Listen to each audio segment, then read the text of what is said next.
Mamela-ke bamba le video ubuke le video. Nengiyongena lapha esizibeni mina noma enkwarini yezimangaliso. Nengingena ngiyangena uyangibona manje. Ngisuke ngehla ngishona phansi. Uyanyathela lapho ushone phansi. Bese amanzi ekuphusha wona ezokuphakamisa. Nongena kodwa ungena uhle umuntu osuke ehamba yaphansi eyokhuluma.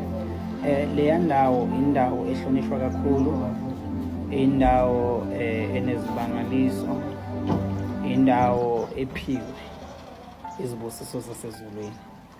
Ingako okuningi kunempilo kule ndawo. Kufuneka uzehlise, kufuneka ube nenhliziyo enhle, ayindaba zokuthwala, ayindaba zokuthi ayabuka wenza nephila sithobe. Kulesa siziba-ke ngaso sonke isikhathi kuhlezi kuclean. Ungafuna ukuthi khona umuntu othanyelayo. Uclean ungidlula igcekela kini. Uclean ungidlula kwalapho khona. La iphepha awutholi kungcolile. Uhlezi umnikazi wala uyasithanda kakhulu. Nkosi mayithele.